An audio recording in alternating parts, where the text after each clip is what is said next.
Hey y'all, it's Katie. I cannot believe that the month of June is already over. Honestly, the concept of summer being halfway over stresses me out a lot. My two goals for the summer were to get a lot of writing done and save up a lot of money. I've written exactly 2 pages and I've spent all of my money on books. And even though I didn't get a lot of writing done, I have definitely been getting a lot of reading done. This month I read a total of 15 books, one of which was an audiobook on Audible, so I definitely have been getting a lot of reading done, which kind of makes up for it. The first 2 books that I read this month were the second and third installments of the Kiss of Deception trilogy, which are The Heart of Betrayal and The Beauty of Darkness. I did end up really enjoying this trilogy. I'd heard great things forever, so I expected to. I did end up giving The Heart of Betrayal a 9 out of 10 and The Beauty of Darkness a 9.7 out of 10. I really enjoyed this world that we went into with Mary Pearson. I liked the characters a lot, even when they frustrated me. I liked that there was no love triangle. I think the characters did a lot of self-growth, especially in the last book, and I love the way that it ended and that it wasn't exactly perfect. It wasn't a happy ending, but things worked themselves out and the characters had to work for what they got. Our premise of the first book is that the main character is a princess who is betrothed and today is her wedding day, but she decides to run away because she doesn't think that she should have to marry if it's not for love, and she is followed by 2 people, one of which is the man that she was betrothed to, and one of which is an assassin sent to kill her. She doesn't know which, and we don't know which, as we're reading the whole first book, and that kind of sets into play all of the events that take place in the second and third books in this trilogy. Like I said, I did end up really enjoying this trilogy. It's not anything particularly unique from the other trilogies of its type, but it was very well written and I did really love the characters. The next book that I read this month was This Savage Song by Victoria Schwab. This Savage Song is the first book in the Monsters of Verity duology, the second book of which did just come out this month. It is sitting on my table right now and it is the first thing that I am reading going into July. Literally as soon as this video goes up, that's what I'm doing. This Savage Song is set in a world wherein every time a huge sin is committed, a monster is born. The city of Verity is split into 2 halves. The northern half of the city is overseen by Callum Harker, one of our protagonists, Kate's father, who uses ruthlessness and bargaining with the monsters to achieve order in his sector, so people basically pay to achieve their safety. The southern half of the city is overseen by Henry Flynn, who believes in order and justice. Any wrongdoing is disciplined in order to prevent the conception of these monsters. So they have 2 very different takes on the different halves of the city. Henry Flynn's son is our other protagonist. His name is August, and he is actually one of the monsters. With August, we see a lot of the struggle between I am a monster, but I don't want to be a monster. This was my first Victoria Schwab book, and I completely loved it. I'm so excited to get into that second book, and I definitely want to start getting into some of her other books because her writing just has this flair that's very unique, and I really like it. I like her premise. I like that her characters and her premise is very dark, but it's still very intriguing. I think she just has a lot of very individual ideas that aren't like things that I read in other books. So I really enjoyed this. I'm very much looking forward to the next one. I did end up giving it a 9.5 out of 10. The next thing that I read this month was the Grisha trilogy by Leigh Bardugo, which consists of Shadow and Bone, Siege and Storm, and Ruin and Rising. The Grisha trilogy is set in a version of Russia. Some people are born Grisha, which means that they have certain abilities and they're kind of like royalty. They serve the king in this one cohort. Our main character, Alina Starkov, and her best friend Mal were raised as orphans together in this orphanage, and now they're in the army together. And one day while they're on the field, when Mal's life is threatened, Alina feels something surge within her, and it's revealed that she is Grisha, and a very special kind of Grisha, the likes of which have not yet been seen. The trilogy kind of delves into her learning how to use her power, learning to power players in the world of the Grisha and royalty and what's going on, and finding out who the true villain is and how everyone can stop them. I did give these books an 8, an 8.7, and a 9 respectively. I really enjoyed Leigh Bardugo's writing. I thought it was phenomenal. I thought her world building was really great. My thing about this trilogy is that the main character and the main love interest irritate me to no end. I don't know why. I don't have any particular reasons. I just really don't like them. Also, because these books are set in Russia, there are elements of Russian culture and like certain words in Russian that are used throughout them, and I did just take my first year of Russian in school, so it was really cool because some of the words I was like, oh yeah, like I know what that is, that's interesting. But then also some of them were used in very odd and not necessarily accurate contexts. For instance, it's called the Grisha trilogy. Like the magic users, magic bearers are called the Grisha, which is basically a diminutive for Gregory, so it's like the Gregs, like, oh, the Gregs have all the magic. I really did enjoy these books. Like I said, the two main characters, like, I just wanted to smash to bits, but, like, I loved her writing. Like, I'm so excited to get into, like, Six of Crows and Crooked Kingdom and hopefully Wonder Woman, because I really, really like Leora Dugo's writing. And I think she has a lot of really great ideas, and her plot building is really awesome. The next book that I read this month is But I Love Him by Amanda Grace. This book follows our main character, Anne, who is in an abusive relationship with her long-term boyfriend, Connor. We follow her kind of trying to figure out what she should do when she loves him so much and she doesn't want to leave him and she feels like he needs her, but also he's slowly but surely becoming more and more dangerous to her, hurting her more and more emotionally and physically. The really interesting thing about this book is that the author tells it from the end to the beginning. We start at the pivotal point in their story and work backwards to their meeting. And in the afterward where the author is kind of answering some questions, she explains that she did this because a lot of times when you're dealing with an abusive relationship and you're talking about it, whenever you're reading a book like that, people will see a moment and be like, that, right there, that's when you should have broken up with him, like, the rest is your fault, like, that's when you should have left him.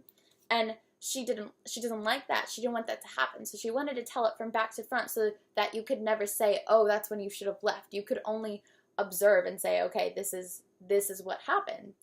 As readers, we can just watch as the story starts to unfold before us, but there's nothing that we can say because we don't know what happened. We have nothing to judge her for.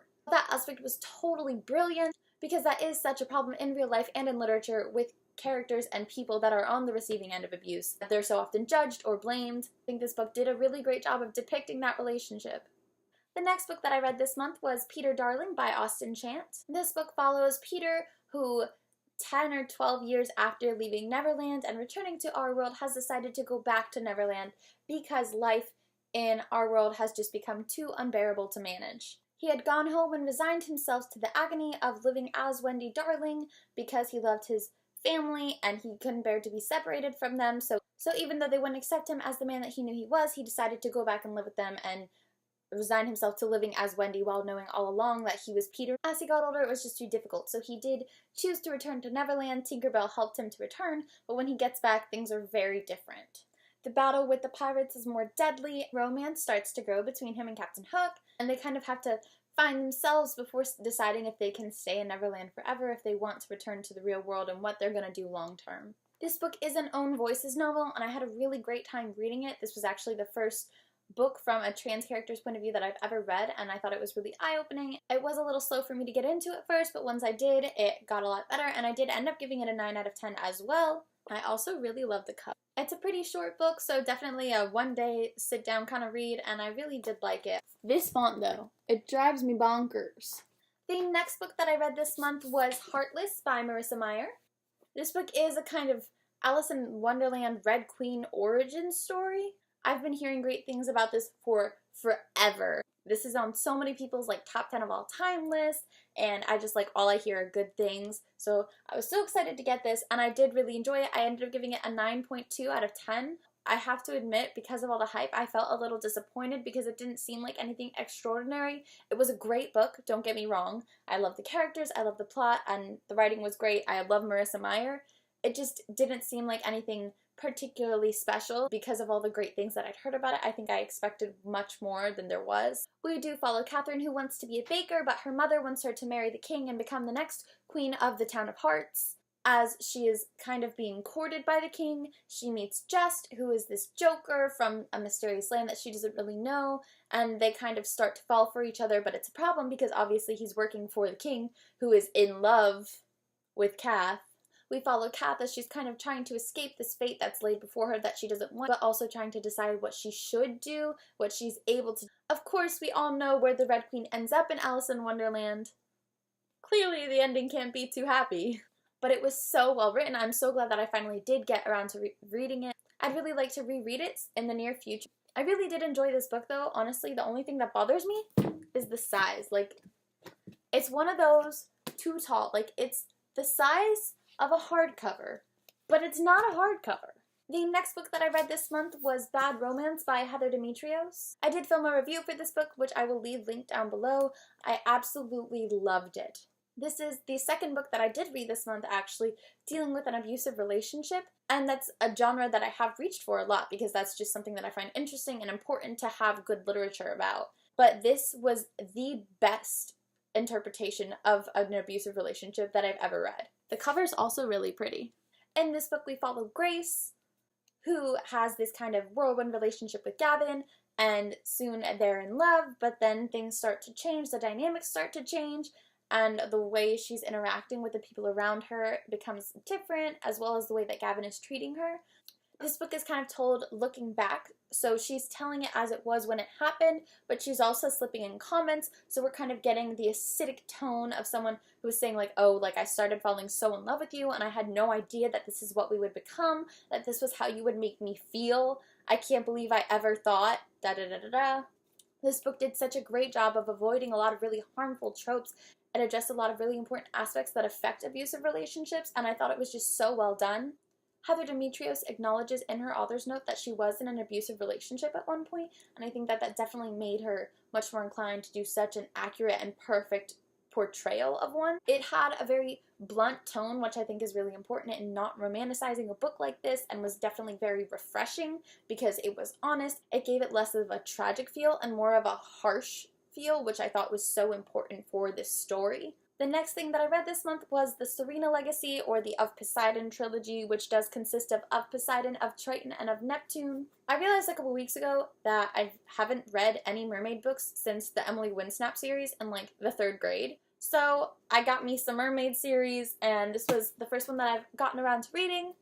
I really loved the first book of this trilogy. I like the setup of the world and the dynamics that she has going on. I like her plot points, and I really like the main character. I thought the first book was super phenomenal, and I was so excited to get into the second, but honestly it let me down a little bit, and the third one just felt completely unnecessary. She had a lot of good ideas, but I feel like in the second and third books they didn't really translate that well. They were kind of drawn out, and they had a lot more potential than ever got really utilized. I did give Of Poseidon an 8.5 out of 10, of Triton I gave a 7.5, and of Neptune I did give a 7. In these books we follow Emma and Galen. Emma is a human who has lived in New Jersey her whole life. Galen is prince of the Triton Mermaid Kingdom clan thing. After they meet, they have this kind of connection, and then Galen is convinced that Emma is a Sarina living in her human form. After actually talking to her and getting to know her, he finds out that she has no idea that she has these gifts within her. I did really like these books, and I think they're definitely great for like a quick like sit down binge read, something that's really fun and interesting. I especially did really love the first book. I do, however, have some problems with a little bit of sexism and some dynamics of that in these books. I really just don't like the dynamics between the male and female characters. I don't like how controlling all of the male characters are, and I don't like that whenever the female character's choice is taken away in certain matters, it's explained away as okay, because it turns out that they were on board with that anyway. And a lot of times whenever there's like an argument because a male character is controlling, it doesn't end up with the male character apologizing for being controlling. It ends with the female character apologizing for not understanding why he was being controlling. I could get into it more, but honestly, I'm just a little frustrated. I didn't really like that concept, and it made it really hard for me to enjoy the books because that was kind of weighing down, and it's hard to like a character when they've got that kind of stuff coming out of their mouth all the time. And the final book that I read this month was Scythe. We're gonna go with Scythe. This book follows a kind of futuristic version of our world wherein death has been conquered and everything except for fire known to man has been cured. You don't die of old age whenever you get old. And so the only way to control the population is for these scythes to be assigned. So one for each like region or whatever. And they have to glean, which means kill. It's not killing because it's for the good of society. They each have like a gleaning quota that they have to meet every year. In this book we follow Citra and Rowan, who are chosen as apprentices to this scythe who met them in these two very different circumstances, and because of qualities that he saw in them, including compassion and honesty, he thought that they would make good scythes. Of course, like anything, there are good scythes and bad scythes, some that revel in the fame that comes with people trying to make sure you don't glean them, and there are some that don't want to kill, but that is why they make the best scythes, because if you want to kill, you shouldn't have the power to do so. This is the first book in the Arc of a Scythe series. I did end up giving it a 9 out of 10. Neil Shusterman is the author of the Unwind Dystology, the Skindracker trilogy, Challenger Deep, a bunch of different kids novels, the Dreadlocks ones. This definitely did have a very similar feel to Unwind. Of course, the setting was very different, but kind of the similar feel to the premise, and of course his writing style, it made me feel like I was back in the Unwind world, and it was so enheartening. One of our protagonists, Rowan, just reminds me so much of Connor, and I want to cry and go reread the whole Unwind thing, man. The whole thing. It did take a little bit for me to kind of get into this book. The first 100 or 2 pages were just kind of slow because you're getting into this whole new world that he's about to establish a whole series for. But I loved it. It was so well written. We have such a good premise going into the second book. I love the way that everything turned. The plot just curved in all the right places, and I'm so excited to read the second book next year. I will have a review for this book coming in the next few days, as well as some sort of TBR for the rest of the summer.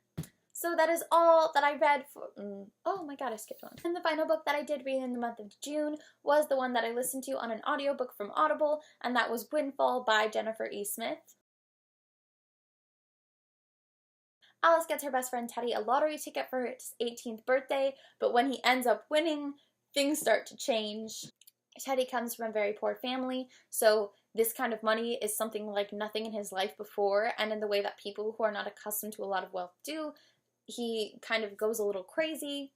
It definitely starts to affect the way that he's treated by those around him, the way he treats them, and him and Allie's relationship, as they're also kind of trying to figure out what they want to do because they're about to graduate, and they're still really unsure of where they want to go after high school, what they're going to do with the rest of their lives. I did end up giving this book an 8 out of 10. I really just love Jennifer E. Smith's writing. I think all of her books are so good, and even though they always tug at my heartstrings and make me cry like a little bit, I definitely cried while I was driving and listening to this, but they always make me happy as well. This was not my favorite Jennifer E. Smith book. It wasn't bad by any means, and I did really enjoy it, and I'm glad that I read it because honestly, for a while, I was like, I don't even want to bother. The premise just didn't really appeal to me that much, but I did end up really enjoying it, and I am glad that I got around to reading it.